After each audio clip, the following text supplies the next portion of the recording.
Police వాళ్ళకే చెప్తాను, లేదా కోర్టులోనే చెప్తాను, లేదా చైల్డ్ వెల్ఫేర్ అధికారులకు చెప్తాను. ప్రభుత్వం నుంచి ఎంతో కొంత జీతం తీసుకుని 1000 రూపాయల జీతం తీసుకుని పనిచేస్తున్నటువంటి అధికారులకైనా సరే, అంటే మీ దగ్గర గ్రామాల్లో ఉండే గ్రామ నౌకరీ అంటారు, విలేజెస్ రెవెన్యూ అసిస్టెంట్స్, కొన్ని ఏరియాలో ఎంటీఎల్, కొన్ని ఏరియాలో ఇంకోటి మరి ఇక్కడ ఏమంటారు అది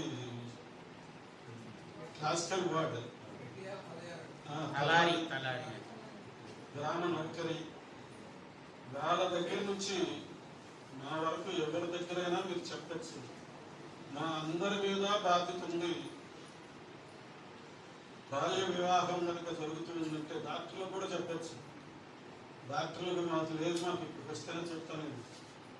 కాకపోతే మనకి విషయం మన దృష్టికి వచ్చినాక దాన్ని ఎవరికి పంపించి ఆపాలనేది సంబంధిత అధికారి తీసుకోవాల్సినటువంటి కార్యం. ఒకవేళ గ్రామ నౌకరికి తెలియజేస్తే తన స్థాయి సరిపోదు కాబట్టి ఆయన ఎంఆర్ఓ గారికి చెప్తారు, తహసీల్దార్ గారు. అట్లానే కానిస్టేబుల్కి తెలియజేస్తే కానిస్టేబుల్ అధికారం సరిపోదు కాబట్టి వాళ్ళు ఇన్స్పెక్టర్ గారికి తెలియజేస్తారు.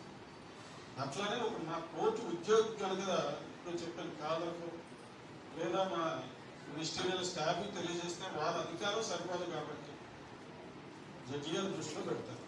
అట్లా పెట్టినప్పుడు జడ్జి గారు అయితే ఇంజక్షన్ ఆర్డర్ ఇచ్చే అధికారం ఉందని ఇప్పుడే మా సోదరు చైల్డ్ వెల్ఫేర్ అధికారులు అయితే వాళ్ళ బృందంతో వాళ్ళు వెళ్ళి ఇక్కడ జరుగుతున్న కార్యక్రమాన్ని ఆపించడమే కాకుండా వాళ్ళ యొక్క బాధ్యతని, సంరక్షణ బాధ్యతలు కూడా తల్లిదండ్రుల నుంచి తీసేసుకుని ఫోర్స్ఫుల్గా కూడా తీసుకునే అధికారం వాళ్ళకు ఉంది. తల్లిదండ్రులు ఇష్టం లేకుండా ఎప్పుడు తీసుకుంటారని మీరు అడగచ్చు, తీసుకోవచ్చు. అక్కడ మ్యారేజ్ కనుక